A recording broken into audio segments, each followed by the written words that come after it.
You ever wonder what items will actually cause chaos when everything falls apart? It's not gold, not even ammo. It's the dirt cheap stuff, the kind you walked past 100 times in the store without blinking. But after the collapse, that same $3 item becomes a reason to shout, push, maybe even throw punches. Because once shelves go empty and systems fail, it's not the flashy survival gear that causes conflict. It's the simple household basics that suddenly become priceless. Today, we're counting down 7 of those overlooked products, the ones you'll wish you grabbed before the crowds turn desperate. Before we dive in, just a quick reminder. This channel doesn't push fear or tell anyone what to buy. We just share hard-won lessons and smart ideas. If you've got one of your own, drop it in the comments, because when things go south, sharing knowledge is the only thing more powerful than being prepared. Number 1. Gallon-size water containers, empty with cap. No matter how much you prep, if clean water disappears, everything else falls apart. But in a full-blown collapse, it's not just the bottled water people will rush for, it's the empty containers themselves. Specifically, gallon-sized jugs with tight sealing caps. And when the grid shuts down or municipal supply breaks, these cheap plastic jugs become one of the first things people start fighting over. Here's why. Once you run out of stored water, you need to collect more. Maybe from rain, maybe from a stream, maybe from aid trucks. But without safe, sealable containers to carry and store it, you're stuck. FEMA constantly stresses the importance of clean storage for water, not just for collecting it, but for keeping it free from contamination. Yet no one ever stocks the containers, they just focus on the water itself. During Hurricane Harvey, thousands of people lined up for water deliveries from fire stations and FEMA trucks, but many had nothing to store it in. Some used trash cans, others used old laundry detergent bottles, all unsafe, all prone to leaks and bacterial growth. The smart ones showed up with clean, dry-gallon jugs, and guess what? Stores had already sold out of them. The reason these containers become hot commodities is simple. They're lightweight, stackable, cheap, and versatile. You can fill them with tap water before the outage, or use them to transport water during the aftermath.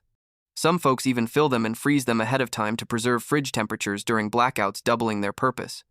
When shelves start emptying, people don't just look for what to drink. They look for what lets them store, carry, and ration water for kids, pets, hygiene, and cooking. And the sight of someone grabbing the last few gallon jugs at a store? That's enough to trigger arguments even in normal times. Don't wait for that scramble.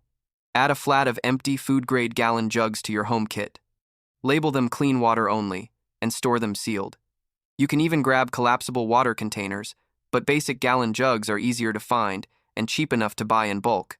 When it hits the fan, your bottled water will run out. Your filters will take time, but if you've got containers, you've got options.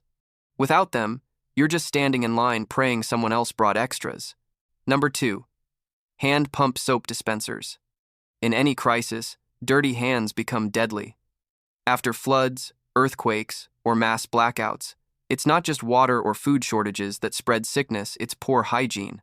And when shared bathrooms, community shelters, or home routines break down, one of the most underappreciated survival tools suddenly vanishes from store shelves: bulk hand pump soap dispensers. These aren't the fancy, scented bathroom pieces. We're talking about the cheap, clear plastic pump bottles, the kind you buy in bulk or refill from giant soap jugs. In normal times, nobody fights over them. But after a collapse, they become essential hygiene stations for homes, neighbors, and public shelters. FEMA's hygiene recommendations emphasize hand washing as a top way to prevent disease outbreaks during and after emergencies. After Hurricane Katrina, dozens of shelters had to deal with outbreaks of norovirus and respiratory infections. One of the primary causes: inadequate soap availability and zero dispenser systems. FEMA and Red Cross workers ended up rigging makeshift hand-washing stations using buckets and soap tied to poles. Now imagine you're trying to protect your family from contaminated surfaces, shared spaces, or shared latrines, and you don't have an easy, controlled way to distribute soap. Bar soaps get grimy fast and spread germs. Reaching into open tubs of liquid soap? That's a breeding ground for bacteria. But a simple pump dispenser controls spread, limits waste, and keeps things clean. Here's why these vanish fast. Nobody thinks to stock them ahead of time. People hoard sanitizer and wipes, not realizing that soap and water are still more effective, and you need a dispenser to make that work efficiently in a group setting. Once panic starts, every cleaning aisle is stripped clean. And the dispensers? Gone within hours. Smart prepping means storing not just soap, but the tools to share it. Grab a few empty dispensers or pre-filled multi-packs. Mark them for clean-only use. Keep one in your bathroom, one in your go bag, and one sealed for emergency setups. They're lightweight, stackable, and can be refilled endlessly, a simple system that becomes priceless when everything gets dirty, fast. When collapse hits, clean hands aren't about comfort. They're about survival, and the guy with a working pump bottle? He's the one people line up behind. Number 3, emergency sealing tape. When the storm passes or the power fails, it's not always the big things that break first, it's the seals. Windows rattle loose, vents open, drafts roll in, floodwater seeps through cracks. That's when people start looking for emergency sealing tape, and by the time they do, it's already gone. Unlike regular duct tape, film or foil sealing tape is made to resist water, heat, and air pressure. It's used to patch insulation gaps, HVAC vents, and vapor barriers, and in a collapse, that makes it a frontline defense for keeping heat in, cold out, or moisture away. But it's not something you'll find on the average shopping list, which is why fights break out fast when the shelves start clearing. In the 2021 Texas freeze, power failed across millions of homes. People scrambled to keep warm without central heating, sealing windows and doors with towels, cardboard, or whatever they had. But those who had foil or vapor barrier tape, they insulated plastic sheeting, sealed broken window frames, and kept warm air trapped inside. That kind of advantage isn't just comfort, it's survival. FEMA doesn't call this tape by name in every guide, but its protective measures for home sealing, bulletins emphasize air leak patching, moisture control, and temporary structural sealing. Contractors use this stuff for long-term fixes, but preppers use it for fast ones. One roll, 60 feet, can seal multiple entry points, line a roof crack, reinforce a makeshift tarp, or seal off an exposed vent. And it's not just for buildings. In crisis zones like Puerto Rico post-Maria, people use this tape to patch water tanks, secure food containers, and even reseal opened emergency ration packs. When the power's out, this tape becomes as valuable as tools because it helps hold everything else together. What triggers fights? Limited stock. Hardware stores don't keep much of it on hand. It's not trendy, and it's more expensive than regular duct tape. But when a few rolls remain and the cold's creeping in, desperate shoppers will snatch it fast sometimes out of each other's carts. Stock it early. Keep one in your tool bin, another in your go bag. Label it. Don't waste it. Because once the collapse hits, this isn't just tape. It's your seal against chaos. Number 4, unprinted canvas painter drive ops. Most people walk right past the stack of canvas drop cloths in the hardware store, thinking they're just for painting walls. But during a collapse, when homes turn into bunkers and open spaces into makeshift shelters, unprinted canvas painter drops become one of the most fought-over items on the floor. Why? Because these budget canvas sheets are a survival multi-tool in disguise. They're not like plastic tarps that rip in wind or crinkle in silence. Canvas is durable, breathable, quiet, and can serve a dozen roles: ground cover, sleeping mat, tent liner, windbreak, dust barrier, or emergency curtain. In natural disasters from post-hurricane shelters in Florida to earthquake zones in Turkey, canvas sheets have been used to divide living spaces, provide shade, and cover broken windows or doors. FEMA and Red Cross setups often rely on them for temporary privacy in crowded shelters. And in a collapse scenario, where families might be crammed together, privacy becomes more than comfort, it's psychological survival. You don't want to sleep under a window that's just covered with newspaper. You don't want to change clothes in a room lit by candlelight with no barrier. Canvas gives you separation, dignity, and insulation, all from something that costs under $20 right now. The unprinted part matters too. Printed or painted canvas may contain dyes or chemical treatments that release fumes when burned or get wet. Unprinted canvas is safer for use indoors or in contact with skin, and that's what people realize after they've already grabbed the wrong version, leading to fights at checkout counters or trades at double value in parking lots. During COVID-era lockdowns, when people built home isolation zones for sick family members, canvas drops were sold out in dozens of stores. DIY rooms, hallway barriers, and window coverings, all made with painter's cloths. And in colder climates, people used them to line their bedrooms, trap heat, and keep out drafts when the furnace failed. They're washable, reusable, and quiet, something you'll appreciate when trying not to draw attention during unrest or curfew. Grab a couple now, roll them tight, and store them flat. You won't need them every day, but when you do, they'll be worth more than their weight in gold. Because when everyone's fighting over tarps, the person with canvas already won. Number 5. Tall rubber plant pots. At first glance, it's just a black plastic pot meant for holding plants. But in a collapse scenario, unused tall rubber plant pots, especially the 2 to 3 gallon size, become some of the most versatile and high-demand containers people fight for once desperation kicks in. Let's break it down. These pots are stackable, lightweight, shatterproof, and designed to hold water, dirt, or bulk weight for long periods without collapsing.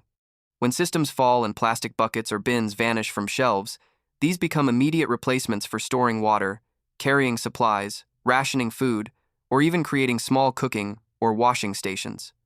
FEMA doesn't list plant pots specifically, but their supply distribution and shelter planning guidelines repeatedly stress the need for multi-use containers in emergency zones. In post-quake Haiti, and after the 2004 tsunami, aid workers used any durable vessel they could find to distribute grains, hold waste, or manage ration supplies in shelters. And when community kitchens or neighborhood hubs form during long-term blackouts or resource shortages, everyone shows up with containers, but not everyone brings one that's functional. Plant pots fit the bill. They're rigid enough to hold their shape when full, but flexible enough to squeeze into cramped spaces. Their drainage holes can be patched with simple tape, plastic discs, or even layered cloth, converting them into watertight storage in minutes. And their tall profile gives them an edge over shallow bins for storing bulk dry goods like rice, oats, or beans. You can even use them to grow food indoors when access to land is limited.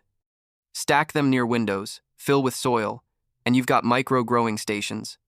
In Venezuela's economic collapse, urban families repurposed these exact containers to grow lettuce, tomatoes, and herbs in small apartment balconies, often bartering the produce for eggs or soap.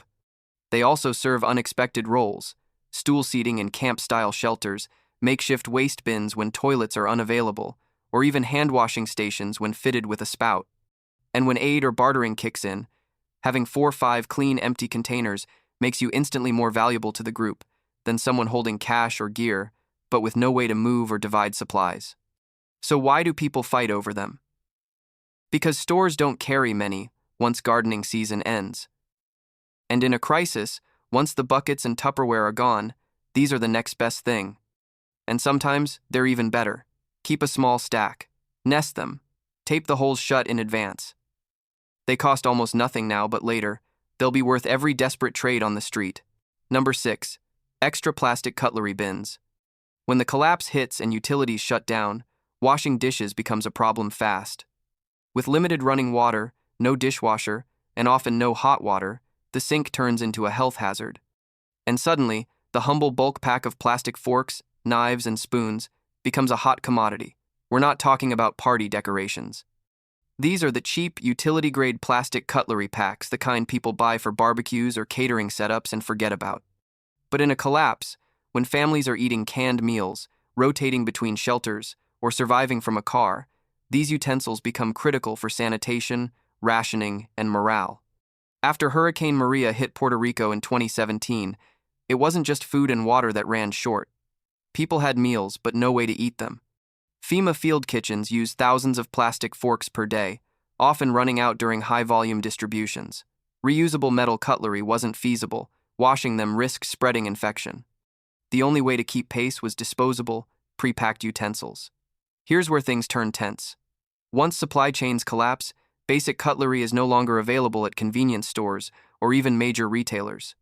During the early COVID lockdowns, disposable utensil bins were among the first household items to disappear, especially in urban areas where water rationing had already begun. Families who couldn't keep dishes clean started hoarding forks and spoons to avoid contamination or illness from reused items. Plastic cutlery also helps in unexpected ways. It prevents sharing critical during viral outbreaks. It allows meal packaging essential in community kitchens. And it boosts psychological stability, especially for children who need a sense of normalcy while eating. The setting size bins, usually 120 to 500 pieces, give you flexibility. They're sealed, stackable, and stay clean in storage. FEMA recommends having non-electric, water-saving food prep options, and that includes safe, disposable tools to minimize disease transmission.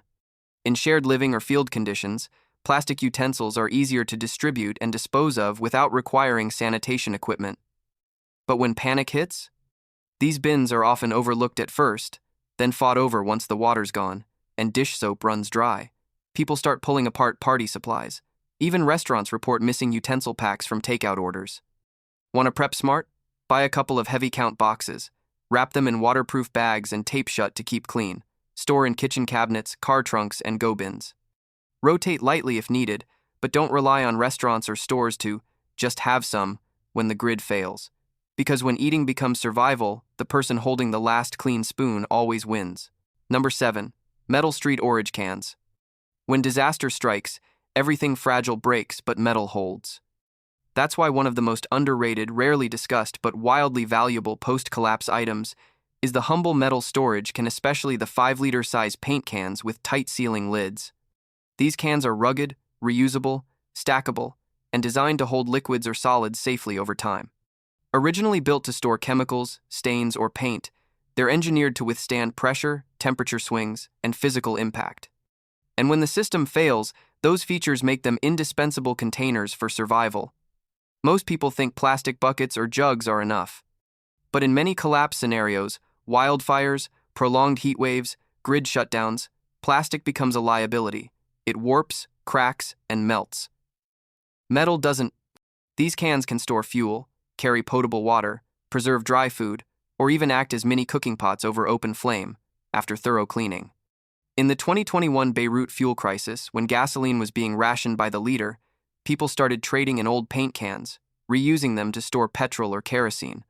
Same in parts of Ukraine during the blackouts, families stored fire-starting fuel and cooking oil in sealed metal cans because it was safer, more stable, and easier to transport without spilling or spoiling.